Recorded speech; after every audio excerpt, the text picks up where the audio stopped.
So అలాంటిది నేను చాలా చాలా ఆల్మోస్ట్ ఒక 96లో అక్కడమ్మ ఇక్కడ బై షూటింగ్ సినిమా రిలీజ్ అయింది. సినిమా రిలీజ్ అయింది. ఆ రోజు నుంచి ఈ రోజు దాకా ఎప్పుడు నేను చాలా ఏదో ఒక ఆడియో ఫంక్షన్ చేయడం, ఎందుకంటే నాకు సినిమాని మీరు చూడండి అని చెప్పడం నాకు చాలా సిగ్గుగా ఉంటుంది, ఇబ్బందిగా ఉంటుంది. అలాగే మిమ్మల్ని ఓటు వేయండి అని అడగడానికి ఎంత ఇబ్బంది పడుతాను, అలాగే నా సినిమా చూడడానికి చెప్పడానికి కూడా చాలా ఇబ్బంది. అందుకని నేను అంటే ఎప్పుడు నాకు ఇవ్వడమే తెలుసు కానీ నాకు అడగడం నాకు తెలియదు. ఒక డోలీలకి వెళ్ళే గ్రామాలకి రోడ్లు వాళ్ళు అడగకుండా నేను వేయించగలను. మన ప్రత్యర్థులు మన తిట్టిన పార్టీ సర్పంచులకు కూడా సమానంగా డబ్బులు పంచగలను ప్రతి సర్పంచ్కి. సో నాకు ఇవ్వడమే తెలుసు కానీ అడగడం తెలియదు. కానీ నేను అడగక్కర్లా, మీరు ఇస్తారని నాకు తెలుసు. అలాంటిది cinema I love you to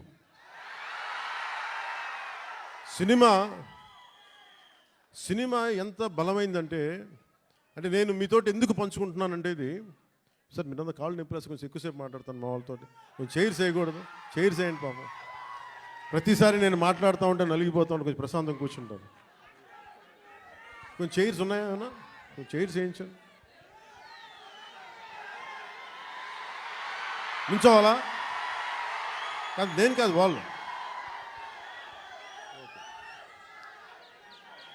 అంటే నాకు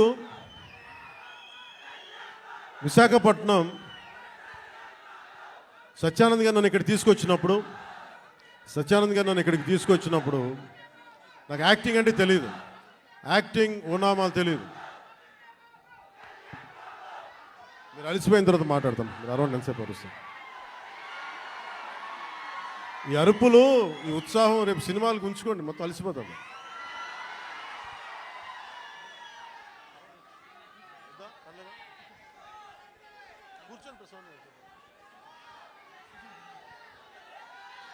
నేను మీతోటి నా అనుభవాలు పంచుకుంటాను.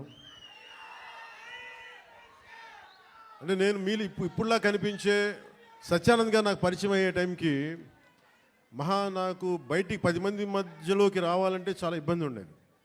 రూమ్లోంచి బయటికి రావాలంటే సిగ్గుపడిపోయాడు, ధైర్యం ఉండేది కాదు. కానీ లోపల చాలా ఆలోచించేవాడిని. ఏదన్నా సరే బయటకు వచ్చి ఏదైనా మాట్లాడాలి, గొంతు పెగల్చాలి అంటే లోపల బిగుసుకుపోయేది, భయం వచ్చేది, గొంతంతా ఉండలు చుట్టుకుపోయేది. అలాంటి సమయంలో మా అన్నయ్య గారు అడిగారు, నువ్వు ఏమవ్వాలని ఉందరా అంటే, నేను చాలాసేపు ఆలోచించాను. జస్ట్ బతకాలి ఉందని చెప్పాలనుకున్నా, ఆ మాట అంటే కొడతాడని చెప్పి చెప్పలే, ఏదో తెలివితేటలు చూపించుకున్నా. కానీ నాకు లోపల ఏముండిందంటే, నాకు ఏ కోరికలు లేవు. నాకు చిన్నప్పటి నుంచి నాకు పెద్ద ఏం కోరికలు లేవు. ఏదో మామూలుగా బతకడం తప్ప ఒక హీరో అవ్వాలనో లేదంటే సాధించాలనో లేదు. కానీ చిన్నప్పటి నుంచి ఉన్న ఒక్క మూల లక్షణం ఏంటంటే, అన్యాయం జరిగితే ఎదురుదాడి చేయాలని ఉంటుంది, నాకే జరగక్కర్లే. అలాగే సహాయం చేయాలనిపిస్తుంది. ఈ 2 లక్షణాలు తప్ప సినిమాలు చేద్దామని కానీ డబ్బులు సంపాదించాలని కానీ నాకు ఆలోచన లేదు. అలాంటి నాకు చదివేవాడిని. అలాంటి నాకు వీని ఇలా వదిలేస్తే ఎటు కాకుండా పోతాడని మా అన్నయ్య గారికి భయం వేస్తుందేమో. ఒక రోజున సత్యానంద్ గారిని పిలిపించి, ఆయన మంచుపల్లికి సినిమాలో ఆయన ఒక అసిస్టెంట్ డైరెక్టర్గా పనిచేస్తారంట. ఆయన పిలిపించి, ఈయన ఢిల్లీ నేషనల్ స్కూల్ ఆఫ్ డ్రామాలో ఆయన అక్కడ చాలా పాల్గొని నేర్చుకుని, ఆయన అలాంటి వ్యక్తిని తీసుకొచ్చి నాకు నన్ను ఆయనకి అప్పచెప్పి చేయమన్నారు. ఆయనకి నేను ఎంత ఇబ్బంది పెట్టేవాడినంటే, మీరు ఒకసారి రండి సత్యానంద్, మీ కష్టాలు చెప్తాను. ఇప్పుడు దాకా తెలియదు కదా ఎవరికి నేను ఆయన ఎలా ఇబ్బంది పెట్టేవాడిని. ఆయన వచ్చి కూర్చొని చాలా డైలాగులు చెప్పేవాళ్ళు. బాబు మీరు ఇలా చదవండి, ఇలా రాయండి అని చాలా పేపర్లు ఇచ్చేవాళ్ళు. నేను రూమ్లో తీసుకెళ్ళామండి. మనం ఒక పని చేద్దాం సార్, అలా బయటికి వెళ్దారండి అని చెప్పి, మా అన్నయ్య తిడతాడని చెప్పి బయటికి తీసుకెళ్ళి, సార్ రేపు చేద్దామండి, ఈరోజు కొంచెం అలవాటు చేసుకుందాం. మళ్ళీ ఈయన కూర్చోబెట్టి చాలా పెద్దగా మాట్లాడేస్తే నాకు సిగ్గు అనిపించేది, కొంచెం చెమటలు పట్టేసాయి. అలాంటి నెమ్మదికి ఈయన మభ్య పెడితే మెడ్రాస్లో, చెన్నైలో పని జరగట్లా. ఒక 1 నెల రోజులు చూశారు. ఈయనకి అర్థమైపోయింది, ఈయన ఇక్కడే ఉంచితే వీడు ఏ పని వీడు చెయ్యకపోగా నన్ను కూడా చెడగొట్టేస్తాను భయం వేసింది అనుకుంటా. ఆయన ఏమనేవాళ్ళు చూస్తూ ఉండేవాళ్ళు. సో నన్ను ఫైనల్గా ఏం చేశారంటే మా అన్నయ్య చిరంజీవి గారికి ఏం చెప్పారంటే, తమ్ముడిని నేను విశాఖపట్నం తీసుకెళ్తానండి, అక్కడ కొంచెం నాకు టీం అంతా ఉంటుందని అని తీసుకెళ్ళి నన్ను ఇక్కడ పడేశారు. మధ్యలో పడేస్తే నేను ఈయనంటారు కూర్చోబెట్టి నడిచే డ్యాన్సులు చేసే ఇవంటే నాకు సిగ్గుతో చచ్చిపోయామని. ఎలారా వీళ్ళందరూ యాక్టర్స్ అవుతారు, ఎలారా వీళ్ళందరూ చేస్తారు అనుకునేవాడిని. మరి మెల్లిగా నా చేత కొంచెం సిగ్గు, చిన్న మ్యూజిక్ ఫస్ట్ నాకు నేర్పించిందల్లా ప్రారంభించింది సరస్వతి నమస్తుభ్యం అనే ఒక ప్రార్థనతోటి నాకు నా నటన శిక్షణ మొదలైంది. అందుకే సరస్వతి దేవికి అండ్ నాకు ఈ రోజుకి గుర్తు, ఆయన సరస్వతి ప్రార్థన రోజు పొద్దున్నే చేయించి నాకు క్లాసెస్ పెట్టేవాడు, ప్రారంభించేవాడు.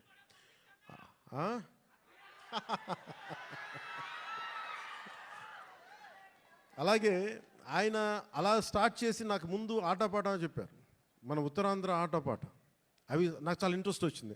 మెల్లిగా ఆయన్ని చిన్న ఏమంటుంది పాముని ఏమంటుందని ఒక వైల్డ్ యానిమల్ని ట్రైన్ చేస్తారు చూసారా, అలా కొద్దిగా టేమ్ చేసి ట్రైన్ చేసి ఒక 2 అక్కడ దాకా తీసుకొచ్చాను నన్ను. అంటే నోట్లో నుంచి ఒక వాక్యం, అమ్మ ఇట్రా నాన్న నేను బయటికి వెళ్తున్నాను చెప్పడానికి కూడా నేను తటపాయించే నా వ్యక్తిత్వానికి ఒక 1.5 hour ఒక స్ట్రీట్ ప్లే చేయించిన గంత బై ద ఎండ్ ఆఫ్ 2 నెలల్లో.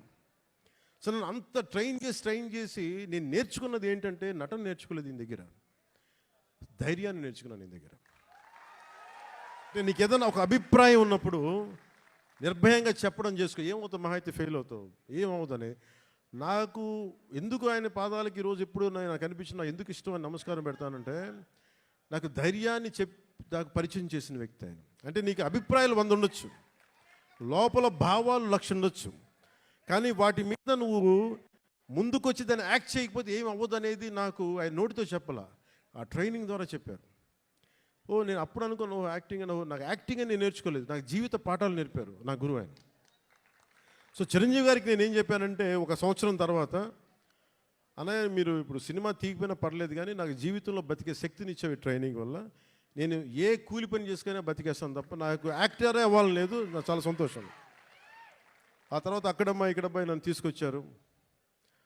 అలాగే వైజాగ్లో తీసుకొచ్చారు, వైజాగ్ స్టీల్ ప్లాంట్లో ఇక్కడను చచ్చిపోయేవాడిని సిగ్గుతో. అప్పుడు మళ్ళీ ఒక 6 months మనకి 1 year గ్యాప్ రాగానే మళ్ళీ యాజ్ యూజువల్ మన యూజువల్ సిగ్గు మళ్ళీ ముడుచుకుపోయాను మళ్ళీ.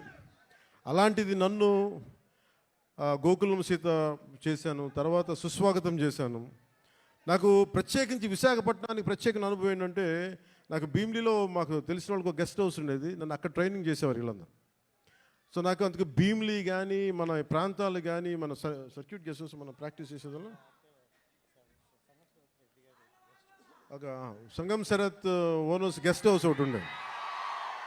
అక్కడే మ్యాక్సిమం ట్రైనింగ్ క్లాసెస్ అని సాయంత్రాలు పూట, మార్నింగ్ ఏమో భీమిలి, సాయంత్రాలు సంగం శరత్. ఇప్పుడు ఇవన్నీ చెప్పాను అనుకోండి, ఈ పవన్ కళ్యాణ్ ఏ ఊరు వెళ్ళినా కనిగిరి వెళ్తే కనిగిరిలో పెరిగానంటాడు, వైజాగ్ వస్తే వైజాగ్లో పెరిగానంటాడు. కానీ నేనేం చేస్తాను, అందుకే నా పేరు పవనం, నేను తిరుగుతూ ఉంటాను, వెళ్తూ ఉంటాను. మనం పవనాలు అయితే అవి కూపస్తాం మండూకాలు ఇలాగే మాట్లాడతారు. బావిలో కప్పలు గిరిగిసుకొని కూర్చుంటే వాళ్ళకి అర్థం కావు. పవనం తాలూకు శక్తి వాటికి అర్థం కాదు. పవనం సర్వంతర్యామి. సో అలాంటి నన్ను ఈరోజు సినిమా మేకింగ్ మీద కానీ వీటన్నిటి మీద అవగాహన వచ్చింది అంటే, నాకు నా గురువు ఇచ్చిన నూరిపోసిన ధైర్యం. ముందుగా నాకు ఈరోజు మీ ముందు నిలబడగలుగుతున్నాను అంటే, నాకు మా అన్నయ్య చిరంజీవి గారు నాకు నన్ను ఇచ్చిన ఆయన నన్ను నమ్మారు, మా వదిన నన్ను నమ్మింది. సో వాళ్ళు ఈరోజు నేను మేము ఎందుకు వస్తున్నాను, ముఖ్యంగా వాళ్ళిద్దరికీ నేను మనం గెలిచిన తర్వాత కూడా ఎందుకు నా శిరస్సు తీసి వాళ్ళిద్దరి పాదాలకి పెట్టానంటే, మనకి గుండెలకి హత్తుకున్న వాళ్ళకి, మన బాగును కోరుకునే వాళ్ళ పాదాలు కాక ఇంకెవరికి నమస్కరిస్తాం. మనకు కనిపించే దేవుళ్ళు వాళ్ళు, మనకు కనిపించే దేవుళ్ళు మా గురువే మనకి దైవం. సో ఇలాంటి సమయంలో నాకే అనిపించింది, మన ఏదో సినిమా, ప్రతి ఒక సినిమా కృష్ణవంశీ గారి సినిమాలు చెప్తూ ఉంటారు కదా, 30 years ఎక్స్పీరియన్స్ అండి ఇక్కడనే. ఇంకొక సంవత్సరం దాటితే మనం కూడా కొంచెం చెప్పచ్చు 30 years ఎక్స్పీరియన్స్ ఇక్కడ. తమాషాలు కూడా 30 years ఎక్స్పీరియన్స్ రాబోతుంది, వెయిట్ చేయండి. అంటే 96లో రిలీజ్ అయింది. సో దీంతో పాటు